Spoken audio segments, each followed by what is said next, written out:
আসসালামু আলাইকুম সবাইকে স্বাগতম জানাচ্ছি টিউটোরিয়াল পয়েন্টের লেকচার ভিডিওগুলো নতুন পর্বে। আজকে আমরা নবম দশম শ্রেণীর সাধারণ গণিতে ত্রিকোণমিতির অধ্যায়টি 9.1-এ 7 নংয়ে যে 3টি প্রশ্ন রয়েছে সেগুলো সমাধান করব। তো চলো শুরু করি। দেখো 7-এর ক নং প্রশ্ন।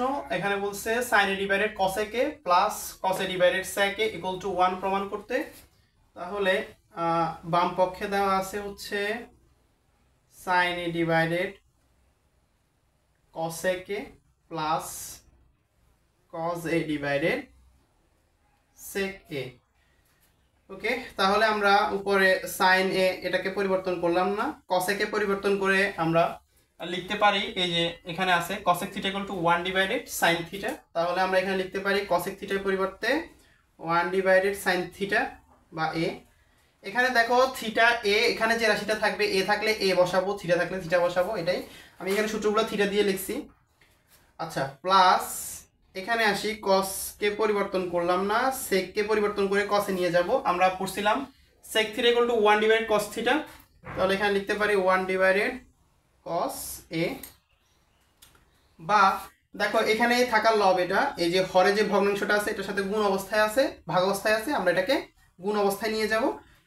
তাহলে গুণ অবস্থায় নেওয়ার জন্য আমি প্রথম এর আগের অঙ্ক দুটোটা তিনটা ছিল, তিনটার মধ্যে বলছিলাম গুণ অবস্থায় নেওয়ার জন্য নিচে যে ভগ্নাংশটা থাকবে সেটাকে আমরা উল্টাই দিব, অর্থাৎ লব হরের স্থানে নিয়ে যাব, হরকে লবের স্থানে নিয়ে আসবো। তাহলে sin a ডিভাইডেড 1 প্লাস একইভাবে এখানেও cos a into cos a divided 1। নিচে একের কোনো ভ্যালু নেই, সুতরাং sin a into sin a plus cos a into cos a। এখন লিখতে পারি sin a sin a sin a square a plus cos a cos a cos a square a। সুতরাং আমরা সূত্রের মধ্যে পড়ছি দেখো sin square a plus cos square equal to 1। তাহলে আমরা এটার পরিবর্তে লিখতে পারি 1। এটাই ছিল আমাদের রাইট হ্যান্ড সাইড, ডান পক্ষ। দেখো এরপর হচ্ছে 7-এর খ নং। এখানে প্রশ্ন বলছে sec a divided cos a minus tan a divided cot a equal to 1 প্রমাণ করতে। তাহলে আমরা শুরু করি। দেখো লেফট হ্যান্ড সাইড বাম পক্ষে লিখি হচ্ছে sec a divided cos a minus tan a divided cot a। এটাও সেম ক নং প্রশ্নের মতোই। দেখো sec a এটাকে আমরা পরিবর্তন করলাম না, নিচের অংশকে যদি পরিবর্তন করে লিখতে যাই আমরা cos a ইকুয়াল টু আমরা পড়ছিলাম 1 divided sec a minus tan a কে পরিবর্তন করলাম না, cot a ইকুয়াল টু আমরা পড়ছিলাম 1 ডিভাইডেড tan a।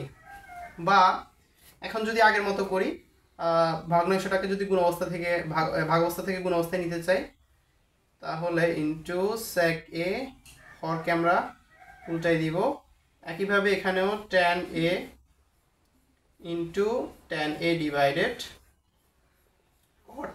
নিচে একের কোনো দাম নাই, সুতরাং sec a sec square a minus tan a tan square a। ঠিক আছে, আমরা sec a minus tan square a sec square a equal to পড়ছিলাম। দেখো এখানে sec square theta minus tan square theta equal to 1 minus tan square theta, এটাকে যদি আমরা ওই পাশে নিয়ে যাই এটা প্লাস tan স্কয়ার থিটা হবে।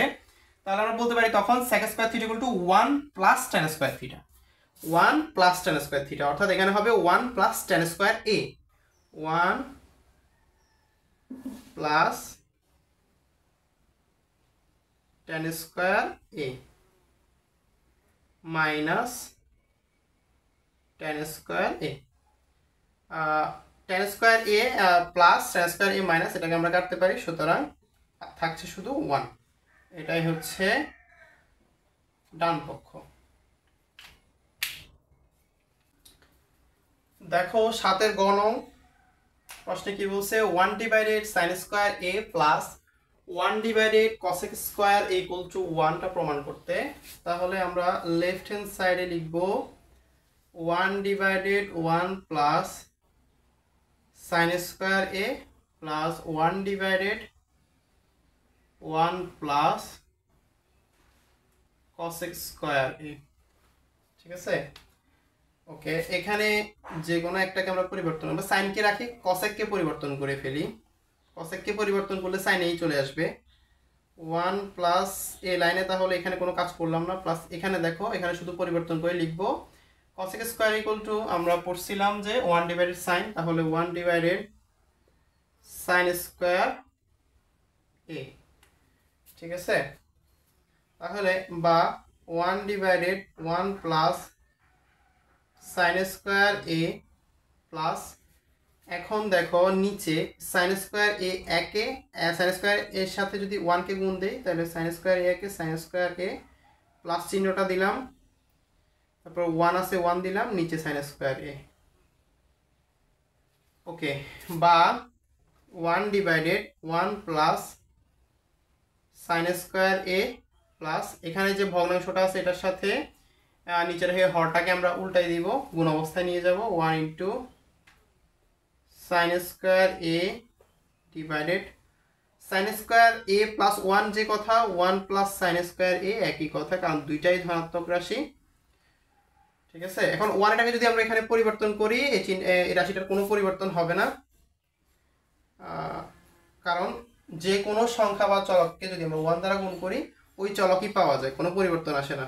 সাইন স্কয়ার এ প্লাস উপরে হচ্ছে সাইন স্কয়ার এ, নিচে হচ্ছে 1 প্লাস সাইন স্কয়ার এ।